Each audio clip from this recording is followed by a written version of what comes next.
இந்த காலை வேளையிலே உங்களை வாழ்த்துகிறேன், ஆசீர்வதிக்கிறேன். நீதிமொழிகள் 10:22 எடுத்து வாசிப்போம். கர்த்தரின் ஆசீர்வாதமே, கர்த்தருடைய ஆசீர்வாதமே ஐஸ்வர்யத்தை தரும், ஐஸ்வர்யம் தரும். அதோடு அவர் வேதனையை கூட்டார். வேதனையை கூட்டார். கர்த்தர் ஆசீர்வாதமே ஐஸ்வர்யத்தை தரும். தேவன் இந்த உலகத்துல படைக்கும் போது முதலாக ஒரு மனிதனை, குடும்பத்தை ஆசீர்வதிக்கும் போது நீ பருகி பெருகுவாய் ஆசீர்வாதத்தை கர்த்தர் கொடுத்தார். ஒரு மனுஷன் நீண்ட ஆயுசாக வாழணும், ஐஸ்வர்யத்தோடு வாழணும், நச்சாட்சியா வாழணும், தேவன் அறியாத ஜாதிகள் மத்தியிலும் சாட்சியுள்ள ஜீவியத்தில் வாழ்ந்து அவன் மடிந்து போகணும். ஆனால் சொல்ற திராணிக்கு மேலாக சோதிக்கப்பட மாட்டேன்னா, ஒரு பிரச்சனை வந்தால் அதுலேருந்து எப்படி மீட்டெடுத்து கொண்டு போகக்கூடிய ஞானத்தை, போதிக்கும் ஞானத்தை தேவன் உங்களுக்கு தருவார். உங்களோட படிப்பறிவு ஞானமெல்லாம் பத்தாது, ஆவிக்குரிய ஞானங்கள் பெற்றுக்கொள்ள வேண்டும், ஆவிக்குரிய ஆசீர்வாதத்தை பெற்றுக்கொள்ள வேண்டும்.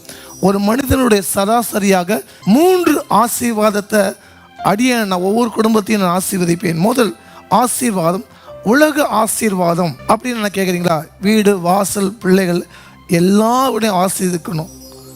இதுதான் உலக ஆசீர்வாதம், பூமிக்குரிய ஆசீர்வாதம் முதல். 2வது ஆவிக்குரிய ஆசீர்வாதம், ரட்சிப்பு, பரிசுத்தம். 3வது உன்னத ஆசீர்வாதம் வேணும். உன்னத ஆசீர்வாதம்னா நித்திய ஜீவ கிரீடத்தை பரலோகத்தில் பெற்றுக்கொள்ளப்பட வேண்டும். பிறகு ஏன் அந்த ஆசீர்வாதம் நம்ம குறைவுனா, ஒரு 4 காரியத்தை நம்ம கீழ்ப்படியாத குறைவுனா, நான் போய் கீழ்ப்படிய மாட்டேன் ஃபஸ்ட்டு. 2வது விசுவாச குறைவு, ஆண்டவர் எனக்கெல்லாம் செய்வாரா? எனக்கெல்லாம் செய்ய மாட்டார். 3வது பரிசுத்த குறைவு, அபிஷேகத்தை பெற்றுக்கொள்வாங்க, மீண்டும் அபிஷேகத்தை விட்டுடுவாங்க.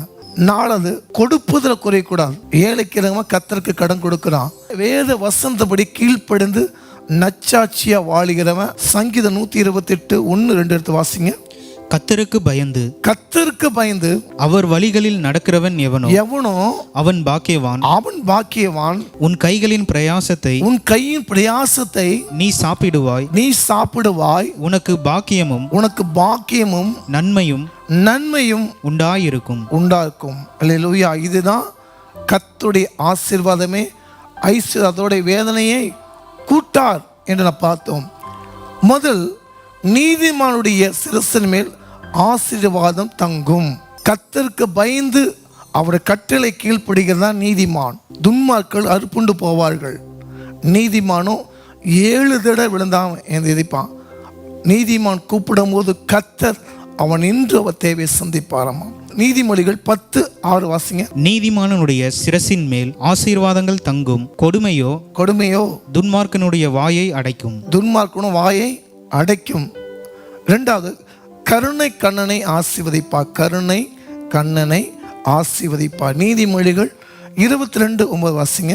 கருணை கண்ணன் ஆசீர்வதிக்கப்படுவான்.